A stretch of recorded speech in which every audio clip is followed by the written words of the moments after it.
Electric dipole moment. देखो topic का नाम क्या है, इलेक्ट्रिक डाइपोल मोमेंट। पहले तो इलेक्ट्रिक डाइपोल क्या होता है, पहले ये समझते हैं इलेक्ट्रिक डाइपोल क्या होता है। सुनो देखो, इलेक्ट्रिक डाइपोल होता है, मान लो दो चार्ज है, एक है प्लस क्यू का, एक है माइनस क्यू का। मतलब दोनों प्लस प्लस के नहीं होनी चाहिए, दोनों माइनस माइनस के नहीं होनी चाहिए, दोनों पॉजिटिव चार्ज होनी चाहिए। एक है यहाँ पे माइनस क्यू का और एक क्या है प्लस क्यू का, और उनके बीच का डिस्टेंस कम है, बहुत कम है, मतलब डिस्टेंस थोड़ा सा ही है दोनों के चार्जेस के बीच का, और चार्ज की वैल्यू भी सेम ही होनी चाहिए। जैसे ये 2 कूलम है तो ये भी 2 कूलम होना चाहिए, मतलब मान लो ये -2 कूलम है तो ये +2 कूलम होना चाहिए, सेम होनी चाहिए वैल्यू, एक प्लस का एक माइनस का वैल्यू सेम, और इनके बीच का जो डिस्टेंस है वो बहुत कम होना चाहिए। तो इस केस में इसे क्या बोलेंगे, इस पूरे सिस्टम को क्या बोलेंगे यहाँ पे, इलेक्ट्रिक डाइपोल। अगर दो अपोजिट चार्ज है, एक प्लस का एक माइनस का, दोनों की वैल्यू सेम है और उन दोनों के बीच का गैप क्या है, कम है, बिल्कुल मतलब थोड़ा सा कम है, तो इस केस में जो ये सिस्टम बनता है, इस सिस्टम को क्या बोलते हैं, electric dipole. Clear. Electric dipole movement, electric dipole तो ये है, system of 2 equal and opposite charges separated by a small distance is called electric dipole. मतलब एक ऐसा सिस्टम जिसमें 2 इक्वल एंड अपोजिट चार्जेस और उन दोनों के बीच, उन दोनों को अलग कर रखा है एक छोटे से डिस्टेंस से, तो इस प्रोसेस को, इस सिस्टम को क्या बोलेंगे, इलेक्ट्रिक डाइपोल। और अब डाइपोल मूवमेंट क्या होता है, डाइपोल मूवमेंट होता है product of charge and gap between charges. यहाँ पे जो चार्ज लेते हैं वो हमेशा प्लस वाला लेते हैं, चार्ज कौन सा लेते हैं यहाँ पे, पॉजिटिव चार्ज लेके चलते हैं हम यहाँ पे। तो इलेक्ट्रिक डाइपोल मूवमेंट की डेफिनेशन क्या होती है, the product of charge and gap between them charges. Clear है। डाइपोल मूवमेंट को यहाँ पे पी से डिनोट करते हैं, चार्ज को किससे करते हैं, क्यू से। और जो गैप बिटवीन चार्ज है ना, ये देखो यहाँ से चार्ज से लेके और सेंटर तक के बीच का डिस्टेंस क्या है, एल। यहाँ से लेके यहाँ तक का जो डिस्टेंस है वो क्या है, एल। तो ये पूरा जो हो जाएगा ये हो जाएगा 2L। मतलब दो चार्जेस के बीच का डिस्टेंस, इन दोनों के बीच का गैप तो 2L ही हो जाएगा, है ना। इसका L है और इसका L है, तो इस पूरे का क्या हो जाएगा, 2L हो जाएगा। यहाँ पे इस पूरे को ना तो R मानते हैं ना D मानते हैं, यहाँ पे ये साइंटिस्ट लोगों ने बोल दिया इसे 2L ही मानना है और 2L ही मानते हैं हम। ठीक है, फॉर्मूले में भी 2L ही पुट करेंगे। क्लियर है। तो यहाँ से इलेक्ट्रिक डाइपोल मोमेंट का फॉर्मूला बनता है P = में Q × में 2L। P यहाँ पे होता है इलेक्ट्रिक डाइपोल मोमेंट, Q यहाँ पे होता है चार्ज, और हमेशा ही कौन सा चार्ज लेके चलेंगे, पॉजिटिव वाला, और 2L होता है इन दोनों चार्जेस के बीच का गैप। क्लियर। ठीक है। ऐसा यूनिट, मतलब डाइपोल मोमेंट की यूनिट होती है यहाँ पे कूलम मीटर। क्या होती है, कूलम मीटर। और इसे डिबाई भी कह सकते हैं, डिबाई भी होती है, डिब्बे नहीं होता ये, डिबाई होता है। उसमें नहीं आता तारक मेहता के उल्टा चश्मा में, वो क्या नाम उसका, चंपकलाल बोलता है उसे, पोपटलाल को, ए डिब्बे। तो वहाँ से याद कर सकते हो, वैसे ये डिबाई है। ठीक है। 1 कूलम मीटर किसके इक्वल होता है, 1 डिबाई के। It is a vector quantity. जो ये इलेक्ट्रिक डाइपोल मोमेंट है ये क्या है, यहाँ पे एक वेक्टर क्वांटिटी है, तो इसका मतलब इसकी डायरेक्शन भी होगी, है ना। ये क्या है, एक वेक्टर क्वांटिटी, तो इसका मतलब इसकी डायरेक्शन भी होगी। तो इसकी जो डायरेक्शन होती है डाइपोल मूवमेंट की, इलेक्ट्रिक डाइपोल मूवमेंट की जो डायरेक्शन होती है वो हमेशा ही नेगेटिव टू पॉजिटिव होती है, negative charge to positive charge. Clear. और इनके एग्जांपल ले लो, HCl, NaCl, KCl, ये सारे इसके एग्जांपल है। मतलब ये नेचुरल इलेक्ट्रिक डाइपोल्स के एग्जांपल है। देखो यहाँ पे एक पॉजिटिव चार्ज है, एक नेगेटिव चार्ज है, इन दोनों के बीच का डिस्टेंस बहुत कम है, तो यहाँ पे ये किसके एग्जांपल है, इलेक्ट्रिक डाइपोल्स के। क्लियर। देखो इसमें हमने क्या सीखा, सबसे पहले तो ये कि इलेक्ट्रिक डाइपोल क्या होता है। तो यहाँ पे इलेक्ट्रिक डाइपोल होता है एक ऐसा सिस्टम जिसमें 2 इक्वल एंड अपोजिट चार्ज हो और वो उनके बीच का डिस्टेंस क्या हो, बिल्कुल स्मॉल हो। ठीक है, तो उसे क्या बोलेंगे यहाँ पे, इलेक्ट्रिक डाइपोल बोलते हैं उसे। डाइपोल मूवमेंट क्या होता है, product of charge and gap between charges. और यहाँ पे चार्ज कौन सा लेके चलते हैं, हमेशा पॉजिटिव वाला, तो इसका यहाँ से फॉर्मूला क्या बनेगा, P = Q × 2L। Dipole movement के बारे में ये जो बात है, इसकी यूनिट होती है कूलम मीटर बोल लो या डिब्बे बोल लो। ठीक है। It is a vector quantity होती है, और इसकी जो डायरेक्शन होती है वो हमेशा नेगेटिव टू पॉजिटिव होती है। और इसके 2 एग्जांपल क्या है, HCl, NaCl। ठीक है, आगे बढ़े। ठीक है, इसमें यही बातें बताई गई थी, इंफॉर्मेशन थी इसमें। ठीक, ये देखो, ये तो वही बात है, एक क्वेश्चन है, ये देखना, यहाँ पे दो चार्जेस गिवन है, ये यहाँ पे माइनस नेगेटिव है और यहाँ पे पॉजिटिव है। यहाँ पे जो चार्ज क्या दे रखा है, माइक्रोकूलम में दे रखा है, माइक्रोकूलम में, और यहाँ पे भी क्या है, माइक्रोकूलम में। और इनके बीच की जो 2L की वैल्यू है वो कितनी है, एंगस्ट्रॉम, 2 एंगस्ट्रॉम। सॉल्व करते हैं, फॉर्मूला क्या है, P इक्वल टू में Q इंटू में 2L, यही है। Q की वैल्यू क्या है, यहाँ पे हमेशा पॉजिटिव चार्ज लेके चलते हैं, तो ये लेंगे 10, और ये एंगस्ट्रॉम है, इसको सॉरी ये माइक्रोकूलम में है, तो माइक्रोकूलम को कूलम में बनाएंगे तो क्या करेंगे, 10⁻⁻6 से मल्टीप्लाई में 2 इंटू यहाँ पे एंगस्ट्रॉम, तो इसका मतलब 10⁻⁻10, तो इसे सॉल्व कर लो तो ये आएगा 20 इंटू में 10⁻⁻16 कूलम मीटर। क्लियर, इस टाइप के क्वेश्चन तो हो जाएंगे, ईजी है बहुत। ठीक है, आगे बढ़ते हैं।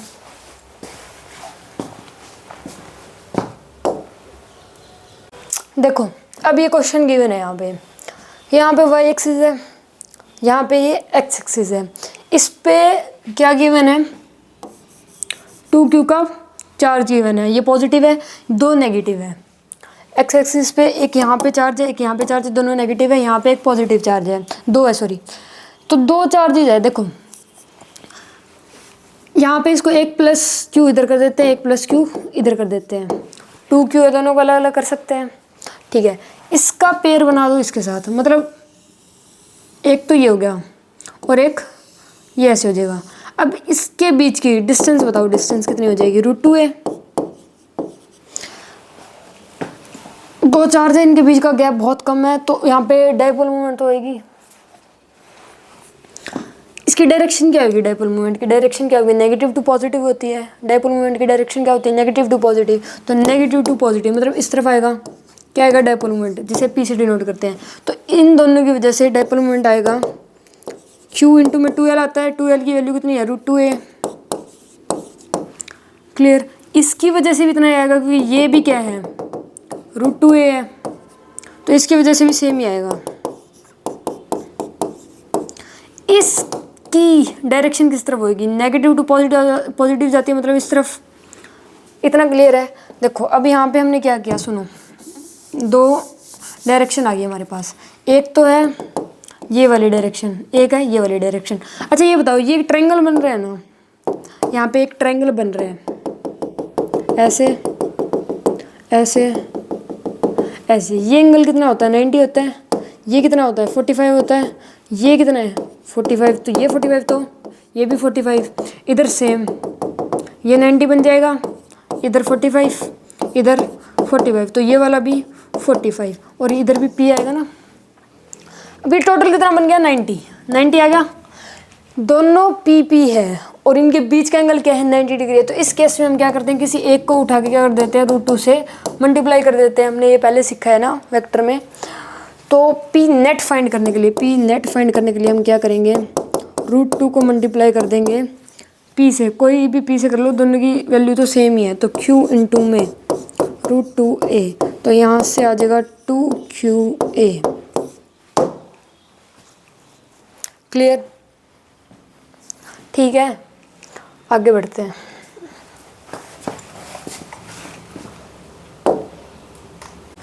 देखो ये क्वेश्चन है, यहाँ पे देखना, यहाँ पे ये नेगेटिव चार्ज गिवन है 3Q, यहाँ पे 3 पॉजिटिव चार्ज गिवन है। क्लियर, देखो इसे -Q और -Q ऐसे लिख सकते हैं, 3 हो जाएंगे, इसका पेयर इसके साथ, इसका पेयर यहाँ पे इसके साथ, और इसका पेयर इसका यहाँ के साथ। इसकी जो ये डिस्टेंस होगी, ये क्या हो जाएगी, √2a, और इसकी डिस्टेंस क्या हो जाएगी यहाँ पे, √2a। इतना क्लियर है। देखो अब इसकी वजह से डायरेक्शन क्या होती है डाइपोल मोमेंट की, नेगेटिव टू पॉजिटिव होती है ना, तो इसकी वजह से डायरेक्शन आएगी इस तरफ, इसकी वजह से यहाँ पे डायरेक्शन आएगी इस तरफ, और इसकी वजह से यहाँ पर डायरेक्शन आएगी इस तरफ। ऐसा ही होएगा, कुछ ऐसा दिखाई पड़ रही है, और वैल्यू तो सबकी सेम ही होगी, P। अच्छा ये बताओ, ये वाला एंगल क्या हो जाएगा यहाँ पे, ये वाला एंगल ये 90 है, तो ये वाला एंगल क्या हो जाएगा यहाँ पे 45 हो जाएगा। तो ये वाला एंगल 45 और ये वाला एंगल भी 45। तो यहाँ पे सुनो, देखो ये पूरा क्या हो जाएगा 90 हो जाएगा। अगर दो सेम है, इन दोनों की वैल्यू क्या है सेम है और बीच का एंगल क्या है 90 डिग्री है, तो इस केस में क्या करते हैं √2 से मल्टीप्लाई करते हैं। तो P की वैल्यू क्या आ जाएगी √2 इंटू में Q लिखना था, K क्यों लिख दिया, K इंटू में √2a। तो यहाँ से इसकी वैल्यू आ जाएगी 2QA। एक तो इधर आया है P इन दोनों की वजह से, अगर इन दोनों का रिजल्टेंट ले लें तो P आ जाएगा इस तरफ आ गया। एक P ऑलरेडी था यहाँ पे, तो इसमें जो नेट आ जाएगा P नेट आ जाएगा 4KQA, K क्यों नहीं 4QA। तो यहाँ पे क्या कर रहे हैं हम, एक तो रिजल्टेंट लिया इन दोनों की वजह से जो रिजल्टेंट आया है, और एक यहाँ पे ऑलरेडी पहले ही था, तो इस केस में जो P नेट आएगा वो क्या आएगा 4QA आएगा। क्लियर है, हो जाएंगे स्टेप के क्वेश्चन। आगे बढ़ते हैं फिर। देखो structure of electric field lines, dipole movement में इलेक्ट्रिक फील्ड लाइंस का स्ट्रक्चर है ये। सुनो देखो, डाइपोल मूवमेंट में जो मूवमेंट होती है वो कहाँ से किस पर होती है, मतलब कहाँ से कहाँ जाता है, नेगेटिव टू पॉजिटिव जाते हैं ना। लेकिन अगर इलेक्ट्रिक फील्ड की बात करें, डाइपोल मूवमेंट में इलेक्ट्रिक फील्ड की बात करें, तो हमेशा ही electric field positive to negative जाता है। डाइपोल तो नेगेटिव से पॉजिटिव जाएगा, लेकिन इलेक्ट्रिक फील्ड लाइंस क्या जाएगी नेगेटिव से पॉजिटिव। इलेक्ट्रिक डाइपोल मूवमेंट में अगर डायरेक्शन देखें तो वो जाती है नेगेटिव से पॉजिटिव, लेकिन अगर इलेक्ट्रिक फील्ड लाइंस की बात करें तो यहाँ से पॉजिटिव से नेगेटिव। क्लियर है, electric field lines always originated from positive charge and terminates at negative charge. Clear, इसमें ये भी इंफॉर्मेशन थी कि हमेशा electric field lines positive charge से कहाँ जाती है नेगेटिव चार्ज तक। ठीक है, आगे बढ़ते हैं वहाँ।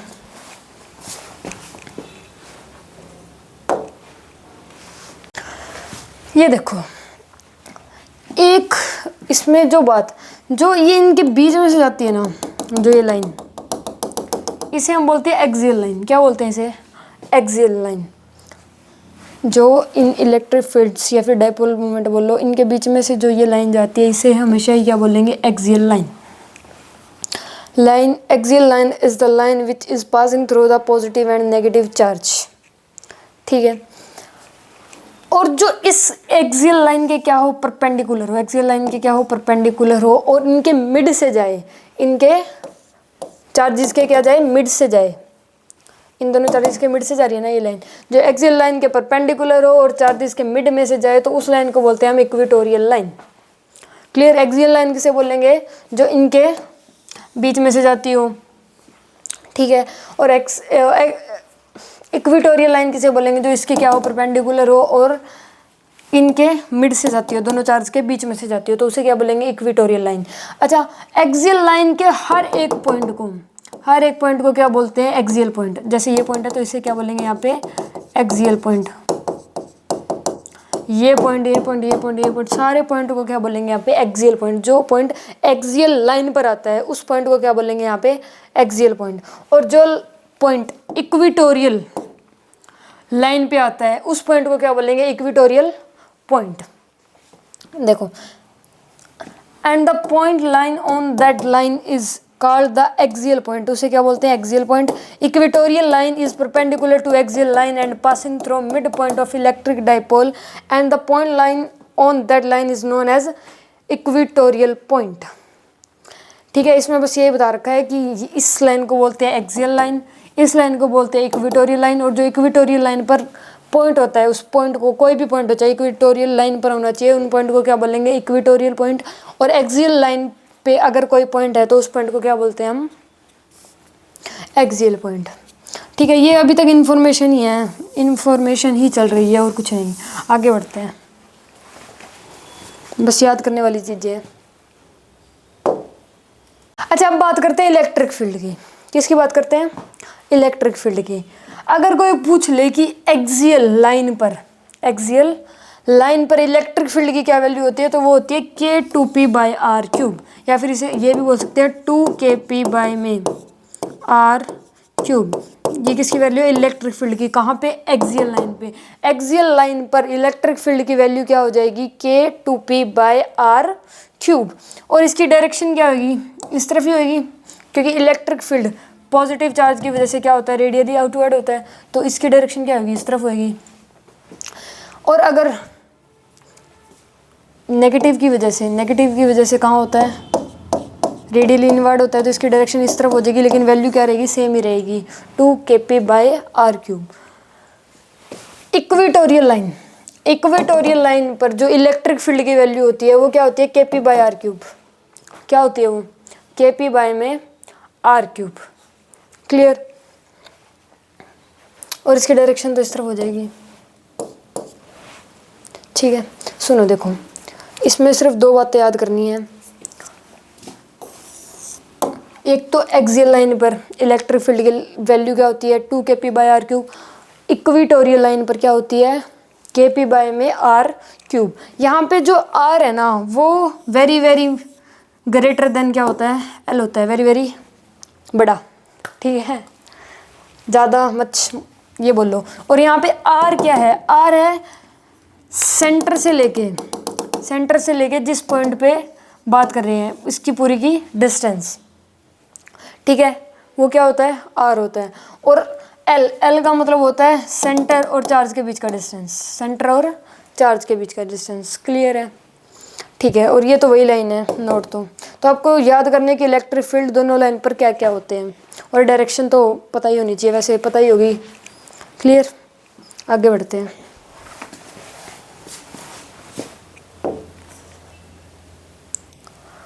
सुनो देखो, ये इसमें ना एक बात बताओ, एक्सियल लाइन की बात करते हैं पहले हम। ये एक्सियल लाइन है, सबको पता है। इसमें इलेक्ट्रिक फील्ड की डायरेक्शन क्या है? इस तरफ है। और यहाँ पे डायपोल मोमेंट की डायरेक्शन भी क्या है? इसी तरफ है। नेगेटिव टू पॉजिटिव जाते हैं, इसी तरफ ही है।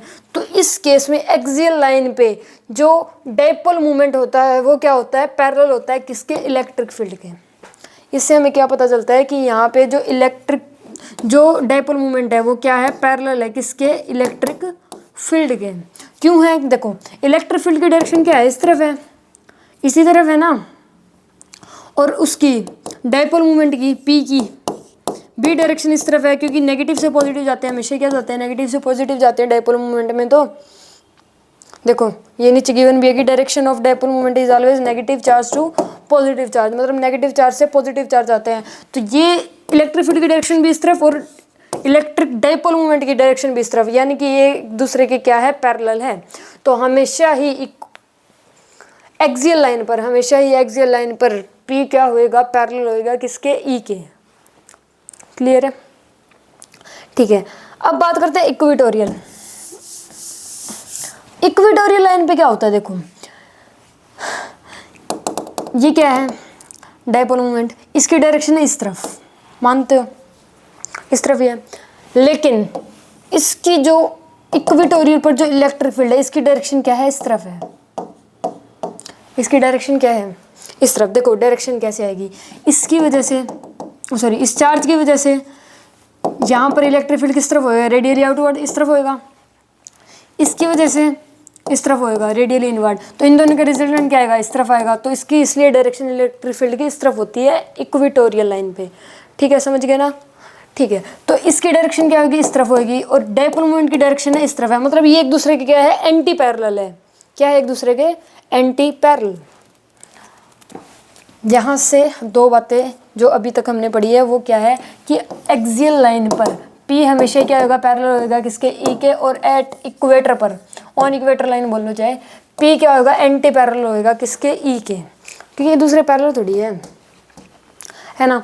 और यहाँ से अगर इलेक्ट्रिक फील्ड फाइंड करना है इक्वेटर पर, क्या करना है? इक्वेटर पर इलेक्ट्रिक फील्ड फाइंड करना है, तो हम क्या कर देंगे? जो एक्सियल पर इलेक्ट्रिक फील्ड है उसका हाफ कर देंगे। उसका हाफ ही तो कर रहे हैं। यहाँ पे क्या है? 2kp बाय में आर क्यूब है, तो उसका हाफ करेंगे तो यहाँ पे 2 कैंसिल हो जाएगा, तो ये आ जाएगा kp बाय आर क्यूब। यही तो है इलेक्ट्रिक फील्ड।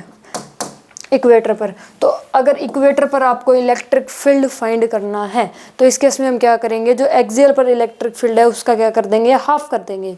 क्लियर है। तो यहाँ से, और ये वही बात कि आर क्या होना चाहिए, बहुत बड़ा होना चाहिए, किससे, एल से।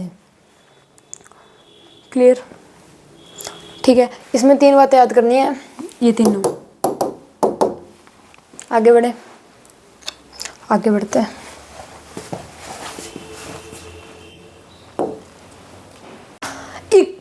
इलेक्ट्रिक पोटेंशियल की बात करते हैं, किसकी, इलेक्ट्रिक पोटेंशियल की। इलेक्ट्रिक पोटेंशियल वी से डिनोट करते हैं, पता है ये सबको। और इलेक्ट्रिक पोटेंशियल की कोई डायरेक्शन नहीं होती है, एक स्केलर क्वांटिटी होती है, सबको पता है। सुनो देखो, अगर एक्सियल लाइन पर Q के पास अगर हम इस P पॉइंट पर इलेक्ट्रिक पोटेंशियल फाइंड कर रहे हैं तो उसका फॉर्मूला होता है KP बाय में आर स्क्वायर। क्या होता है, KP बाय में आर स्क्वायर। पॉजिटिव के पास एक्सियल लाइन पर अगर पॉजिटिव चार्ज के पास हम क्या कर रहे हैं, इलेक्ट्रिक पोटेंशियल फाइंड कर रहे हैं तो उसका फॉर्मूला होता है KP बाय में आर स्क्वायर। और अगर नेगेटिव चार्ज के पास इलेक्ट्रिक पोटेंशियल फाइंड कर रहे हैं तो उसका फॉर्मूला क्या होता है, minus KP by r square. ठीक है। इक्वेटोरियल लाइन पर 0 होता है, इक्वेटोरियल लाइन पर 0 होता है। 0 क्यों होता है, क्योंकि मान लो देखो, अगर ये ऐसे इलेक्ट्रिक फील्ड है तो इसके क्या है, ये परपेंडिकुलर जा रही है लाइन। तो हम ये पहले पढ़ चुके हैं कि अगर इलेक्ट्रिक फील्ड के परपेंडिकुलर जाती है तो वहाँ पर जो इलेक्ट्रिक पोटेंशियल क्या होता है, 0 होता है। अब 0 होएगा मतलब इसके हर एक पॉइंट पर इलेक्ट्रिक पोटेंशियल क्या है, सेम है। जहाँ पर इलेक्ट्रिक पोटेंशियल सेम हो तो उस लाइन को क्या बोल देंगे हम, equi potential line. Equi potential line किस लाइन को बोलते हैं, एक ऐसी लाइन जिसके हर एक पॉइंट पर क्या हो, इलेक्ट्रिक पोटेंशियल सेम हो तो उसको क्या बोलते हैं, इक्वी पोटेंशियल लाइन। ऐसा हम पढ़ चुके हैं ना पहले। तो इसको इक्वेटर लाइन को क्या बोल सकते हैं, मतलब बोलते हैं ही हैं, बोल सकते क्या है, इक्वेटर लाइन बोलो, इक्वेटोरियल लाइन बोलो, इसे हमेशा ही क्या बोलते हैं, इक्वी पोटेंशियल लाइन। और क्यों बोलते हैं, क्योंकि इसके हर एक पॉइंट पर इलेक्ट्रिक पोटेंशियल सेम है तो इसलिए इसको बोलते हैं इक्वी पोटेंशियल लाइन। क्लियर। और ये कंडीशन इस कंडीशन में चलेगी जो हम पीछे बातें कर चुके हैं सबकी, ये सारी इसी कंडीशन में चल रही है। अगर आर बड़ा नहीं होएगा तो ये सारी कंडीशन नहीं होएगी। फिर इसमें एक कंडीशन है कि आर क्या होना चाहिए, बड़ा होना चाहिए, बहुत ज़्यादा बड़ा होना चाहिए एल से, तभी ये सब वैलिड है। क्लियर है। यहाँ पे भी आर क्या होना चाहिए, बड़ा होना चाहिए एल से। ठीक है, आगे बढ़े। Stable and unstable equilibrium of dipole. देखो डाइपोल के केस में ना 2 टाइप के इक्विलिब्रियम होते हैं, एक होता है स्टेबल और एक होता है unstable. Stable equilibrium and unstable equilibrium. ठीक है। स्टेबल इक्विलिब्रियम कौन सा होता है, when an electric dipole is placed in an external electric field and angle between external electric field and dipole moment is 0 degree, then dipole is said to be in stable equilibrium। सुनो देखो, एक external electric field है, क्या, एक external electric field, और उसमें एक dipole रख दिया, इलेक्ट्रिक डाइपोल रख दिया, क्या है, एक्सटर्नल इलेक्ट्रिक फील्ड, और उसमें क्या रख दिया हमने, इलेक्ट्रिक डाइपोल रख दिया। और उन दोनों के बीच का जो एंगल है वो कितना होना चाहिए, 0 डिग्री, यानी कि वो दोनों क्या होना चाहिए, सेम डायरेक्शन में होने चाहिए। उन दोनों के बीच के एंगल क्या होना चाहिए, 0 डिग्री। किन दोनों के बीच का, एक्सटर्नल इलेक्ट्रिक फील्ड और डाइपोल के बीच का क्या होना चाहिए, एंगल 0 डिग्री, यानी वो दोनों क्या होने चाहिए, सेम डायरेक्शन में होने चाहिए। तो इस केस में जो इक्विलिब्रियम आएगा उसे क्या बोलेंगे, स्टेबल इक्विलिब्रियम। क्लियर है। देखो अगर मान लो ये एक चार्ज यहाँ पे, एक चार्ज ये है, इन दोनों डायरेक्शन सेम ही है ना, इन दोनों के बीच का एंगल क्या है, 0 डिग्री है। अगर मान लो इस चार्ज को मैंने यहाँ रख दिया, कहीं और रख दिया, और इस वाले चार्ज को यहाँ रख दिया मान लो, तो इस पर इस तरफ फोर्स लगेगा क्यू का, लगेगा ना, इस पे इस तरफ लगेगा क्यू का, लगेगा। तो इस पर फोर्स इस तरीके से लगेगा कि वापस ये वहीं आ जाएंगे, जहाँ पर ये थे वापस वहीं पर आ जाएंगे। इस तरीके से फोर्स लगेगा क्यू का कि जो स्टार्टिंग में इनकी पोजीशन थी वापस घूम फिर कर ऐसे ही आ जाएंगे वापस। ठीक है, तभी इसे क्या बोल रहा है, स्टेबल इक्विलिब्रियम। स्टेबल इक्विलिब्रियम हम किसे बोलते हैं, जिसे हम कहीं भी रख दें वो वापस अपनी उसी पोजीशन पे आ जाए, तो उसे क्या बोलते हैं, स्टेबल इक्विलिब्रियम। तो इसे इसलिए बोलते हैं, इसे कहीं भी रख दो, इन फोर्स की वजह से ये वापस उस जगह पे आ जाता है। ठीक है, अब बात करते हैं अनस्टेबल इक्विलिब्रियम। इसमें क्या है, सुनो देखो, मान लो वही है सेम चीज़, एक्सटर्नल इलेक्ट्रिक फील्ड है एक, और उसमें डायपोल रख दिया, इलेक्ट्रिक डायपोल रख दिया, लेकिन अब उन दोनों के बीच का एंगल क्या है, 180 डिग्री। बीच का एंगल क्या है उनका, 180 डिग्री, मतलब दोनों अपोजिट डायरेक्शन में है। क्या है, दोनों अपोजिट डायरेक्शन में। तो जो अब इस केस में जो इक्विलिब्रियम आएगा उसे क्या बोलेंगे, अनस्टेबल इक्विलिब्रियम। क्लियर है। अब देखो मान लो अगर इसे रख दिया हमने यहाँ प्लस क्यू, ठीक है, और इसे रख दिया यहाँ माइनस क्यू, तो इस पे इस तरफ लगेगा क्यू ई का, और इस पे इस तरफ लगेगा क्यू ई का, तो ये तो चले जाएंगे ना, है ना, मतलब कि ये वापस तो आएंगे नहीं। इस पे तो कोई इस तरफ लग रहा है, इस पे इस तरफ लग रहा है, तो वापस ये इस पोजीशन में तो आ ही नहीं सकते, नहीं आएंगे ना। इस केस में तो ये वापस इसी पोजीशन में आ जाएंगे, लेकिन इस केस में ये सेम पोजीशन पर नहीं आते, तो इसलिए इस इक्विलिब्रियम को क्या बोला है, अनस्टेबल। और अनस्टेबल कौन सा होता है, जो कभी वापस आए ही ना, और जो स्टेबल क्या होता है, जो वापस आ जाए अपने सेम पोजीशन पर, तो उसे क्या बोलते हैं, स्टेबल इक्विलिब्रियम। तो इसमें डायपोल में दो तरह के हमने इक्विलिब्रियम की हम बात कर रहे हैं यहाँ पे, एक होता है स्टेबल, एक होता है अनस्टेबल। स्टेबल होता है जब एक एक्सटर्नल इलेक्ट्रिक फील्ड में अगर इलेक्ट्रिक डायपोल रख दे और उन दोनों के बीच का एंगल क्या हो, 0 डिग्री हो, तो इस केस में जो इक्विलिब्रियम आता है उसे क्या बोलते हैं, स्टेबल इक्विलिब्रियम। और अगर दोनों अपोजिट डायरेक्शन में हो, यानी कि दोनों के बीच का एंगल क्या हो, 180 डिग्री हो, तो इस केस में इसे, इस इक्विलिब्रियम को क्या बोलेंगे, अनस्टेबल इक्विलिब्रियम। क्लियर है इतना, ठीक है। ठीक है, आगे बढ़ते हैं।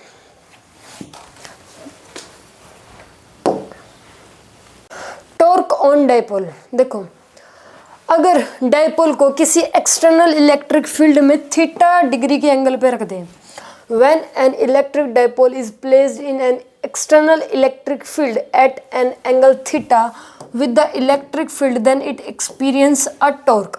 अगर एक डायपोल को एक्सटर्नल इलेक्ट्रिक फील्ड में थीटा डिग्री के एंगल पर रख दें, तो इस केस में एक टॉर्क आ जाता है। क्या आ जाता है, एक टॉर्क। और उस टॉर्क की वैल्यू क्या होती है, P cross C.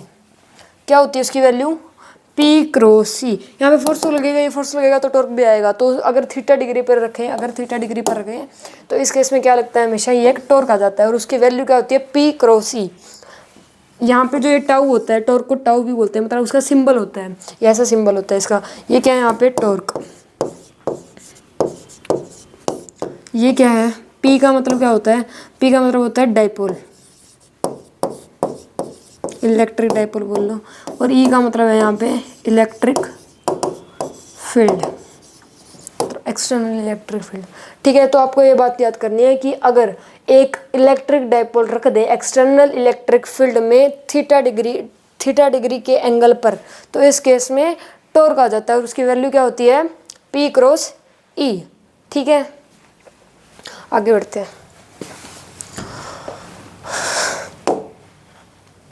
Energy store in dipole.